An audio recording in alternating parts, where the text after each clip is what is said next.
Hello everyone, my name is twinmold, and today we are going to be going over my personal Nintendo handheld collection. I don't have a webcam right now, I'm working on getting one, so we are just going to be using random images I got off of Google of these portables.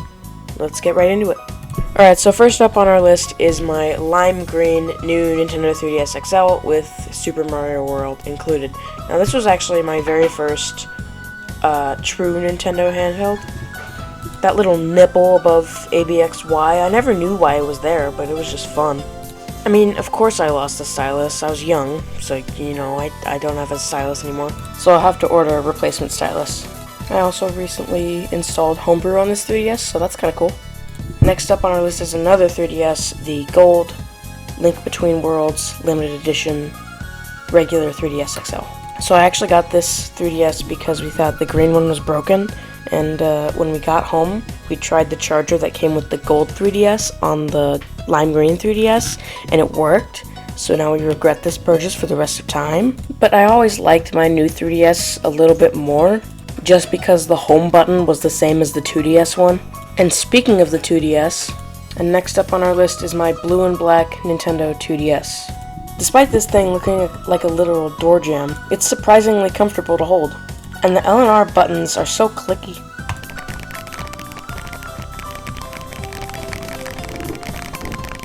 Another thing I really like about the 2DS is that it uses a sleep switch instead of you closing the console. I don't know why, but it's just fun to do that. Next up on our list, I have two DMG Game Boys, one being the clear Play It Loud model, and the other being the regular gray one. I personally prefer the regular gray model, mainly because I still need to fix the clear one's buttons. Next up on our list, we have another dual Game Boy set with two Game Boy colors. One is the grape color, and the other is kiwi green. I don't really have any notes with these, just that I'm trying to collect all the North American color variants.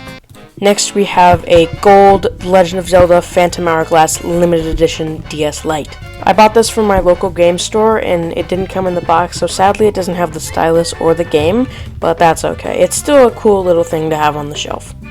Next up, we have both the Mario and Zelda Game & Watches, the recent ones, not the old ones. On another note, we have my Midnight Blue DSi XL. I play all my DS games on this thing, there's no reason not to.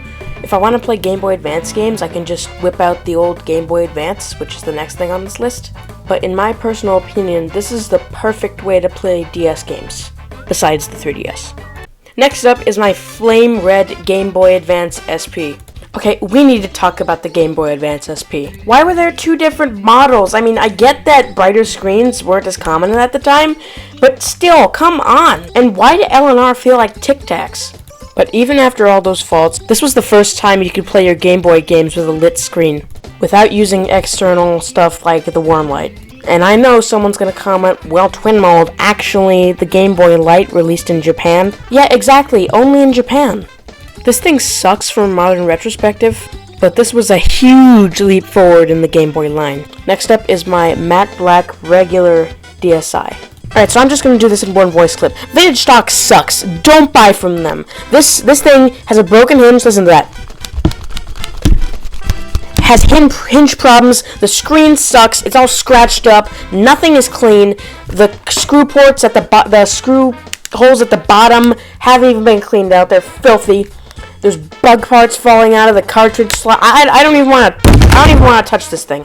It came with flip note though. Oh boy! Now obviously the dirt itself isn't Vintage Stock's fault. The previous owner probably dirtied it up or something. But the fact that they didn't clean it is their fault. You are a chain spread across the United States. I don't see why you couldn't clean something as simple as a DSi. Okay, enough of the tirades. So next up on our list is my silver Game Boy Micro. Now this actually doesn't have a silver faceplate to go along with the body. It has a black faceplate. I got this from a garage sale, but unfortunately the guy knew what he was doing, so I had to pay $100 for this. But I truly think it was a worthwhile purchase, because I mean, you can't even imagine the size of this thing until you hold one. And now, I saved the best for last. I got this from the same garage sale as the Game Boy Micro, the one, the only, Nintendo Virtual Boy! Alright, I am super excited about this. So I got this from the same garage sale that I got the Game Boy Micro, I said that already, but it came with 2 games. It came with Panic Bomber and Virtual Boy Wario Land. Sadly, when I bought it, the ribbon cable didn't work, but I'm going to take it to the my local game store, which I won't disclose, because I don't want to get doxxed. Supposedly, they repair Virtual Boys in particular, but when I brought my DS Lite in, they wouldn't fix it. So that's kind of weird. And yeah, Nintendo considered this to be a handheld console. I don't know why. Have you seen this thing? So yeah, that is my entire Nintendo handheld collection. I left out the Switch because it's a hybrid console. I really don't think Nintendo's going to be putting out any more dedicated handhelds for the perceivable future. So yeah, that kind of sucks. But of course, this is just a prediction. Maybe I'm wrong. But yeah, Nintendo handhelds are cool. Like, subscribe. And here's a funny clip.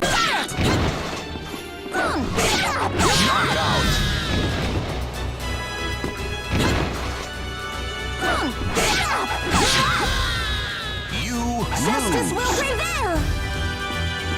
Just kidding! Battle 2. Fight!